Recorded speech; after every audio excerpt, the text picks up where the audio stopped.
Une réaction par rapport à tout ce que vous disiez juste avant sur le climat qui règne aujourd'hui en France. On a quelques semaines d'une présidentielle. On est vraiment à un tournant, selon vous? On peut être à un tournant, notamment sur cette idée-là. Est-ce qu'on peut parler de fraternité, de bienveillance? C'est des choses, voilà, Ouais, très simples, très bêtes. Ou est-ce qu'on parle de logique guerrière, ultra ouais. Mais la sécuritaire? dynamique, elle est de quel côté, selon vous, aujourd'hui en France?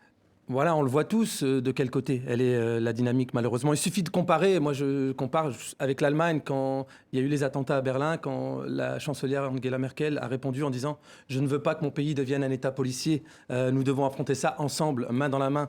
Donc voilà, on aurait aimé entendre ça en France Ce qui n'a pas et on été le aimerait cas. l'entendre, à l'occasion des semaines qui suivent. Est-ce que vous estimez, vous qui êtes journaliste à Libération, que les sujets internationaux, et notamment la Syrie, ont toute leur place dans cette campagne électorale? Il y a eu un moment où la Syrie a eu beaucoup de présence, on va dire.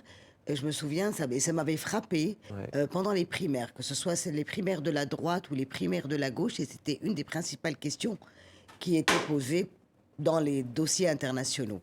Malheureusement, mais bon, je crois que c'est complètement normal. Mm, Après, quand la campagne entre en quand mm. on entre en pleine campagne, Surtout cette année avec toutes les tout affaires. Ouais. l'international passe à là, et Mm, c'est très dommage mm. parce que les enjeux internationaux, et je ne parle pas que de l'Europe, qui reste quand même un enjeu colossal en France et surtout dans cette campagne, euh, ont complètement beaucoup d'influence sur notre vie en France.